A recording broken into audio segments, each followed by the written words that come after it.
Bonjour à tous, bienvenue sur chinatech.fr. Aujourd'hui nous allons voir ensemble ce qui est derrière moi. Ce n'est pas la télé, mais c'est la petite boîte qui se trouve juste à côté, une box TV Android qui va vous permettre d'avoir ce contenu sur votre téléviseur et d'avoir ainsi une télévision connectée.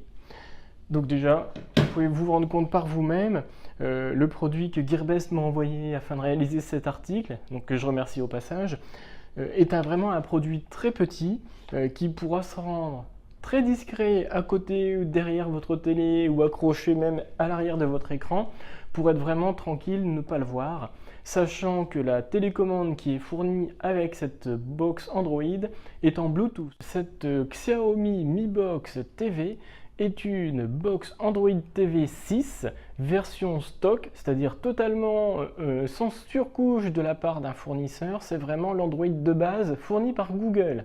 Ça va donc vous assurer une compatibilité parfaite avec le Play Store Android TV. Ça va vous donner aussi la possibilité d'avoir des mises à jour régulièrement lorsqu'il y aura des failles de sécurité ou des mises à jour logicielles intéressantes. Ce sera directement proposé par Google et téléchargeable sur cette box.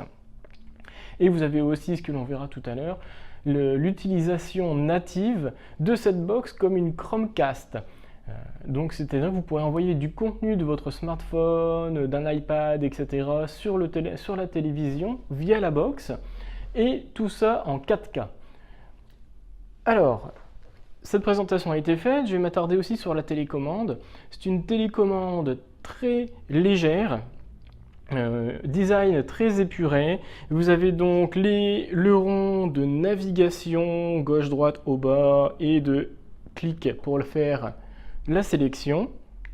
Vous avez le bouton retour, le bouton home, le bouton micro parce qu'il y a un micro intégré qui va vous permettre de faire de la recherche et d'exécuter des actions directement avec la reconnaissance vocale Google sur le téléviseur. Et chose super bien qui a été prévue par Xiaomi, c'est le plus-moins, le volume. C'est-à-dire que vous pourrez abandonner la télécommande de votre téléviseur, vous pourrez augmenter le son directement via les boutons de la télécommande. Pour pouvoir lancer cette box, vous aurez évidemment à faire quelques configurations de base pour lui donner l'accès Wi-Fi par exemple.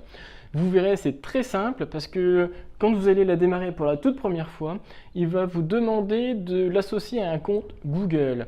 Sachant que vous aurez très certainement déjà un compte Google sur votre smartphone, vous pourrez directement lui pousser la configuration de votre téléphone, donc configuration du compte Google, du Wi-Fi et toutes les autres informations que cette box aura besoin. Ça sera directement téléchargé des serveurs Google dans la box. Vous n'aurez pas de manipulation, tapez votre mot de passe, Wi-Fi, etc. Tout sera fait de manière automatique et ça c'est un bon point. Une fois la box installée, vous avez donc cette interface-ci qui va vous permettre de lancer directement du contenu depuis Google, les films Google. Vous aurez aussi la possibilité d'accéder à des applications préinstallées dans la box. Et moi par exemple, j'ai rajouté Molotov TV pour faire le test. Mais vous pouvez rajouter après, depuis le Play Store, vous pourrez rajouter les applications telles que Plex, MB, Kodi, donc qui est la possibilité de lancer des vidéos depuis un serveur de stockage chez vous.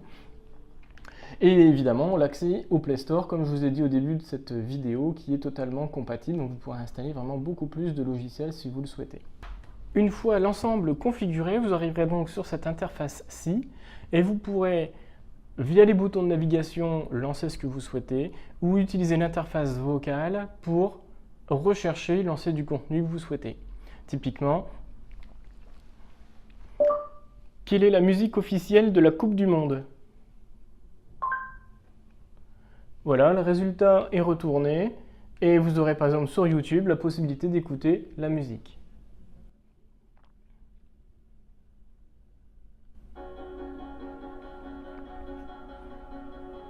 Et le réglage évidemment du volume.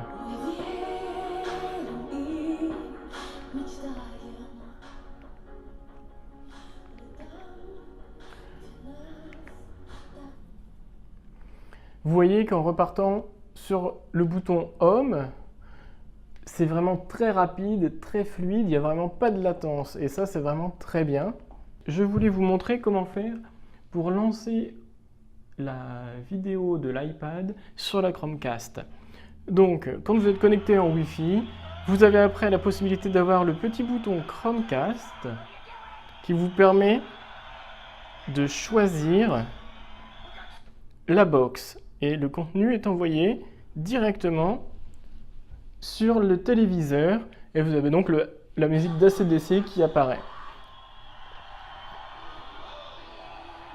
Voilà, petite présentation rapide, je ne suis pas plus rentré dans le détail parce que je pense que vous l'aurez compris que cette box est élégante, le design est épuré, la télécommande est très pratique et fonctionnelle, l'OS est du stock donc ça vous permettra d'avoir une compatibilité, une évolution future toujours correcte. Et ce que je voulais vraiment pour terminer cet article, c'était vous dire que cette box coûte moins cher qu'une Chromecast Ultra. Donc la Chromecast de chez Google en 4K qui vous afficherait, comme je viens de vous montrer avec l'iPad, d'envoyer votre contenu sur la télé. Donc pour moins cher, vous faites ce que fait la Chromecast Ultra, mais vous avez en plus les fonctionnalités multimédia intégrées, la possibilité de lancer Plex, MB, Kodi, de pouvoir installer des apps en plus et d'avoir même Molotov TV. Donc c'est vraiment bête d'acheter une Chromecast Ultra alors que cette box fait plus pour moins cher. Vous avez donc la possibilité de lancer même des jeux d'émulation PlayStation.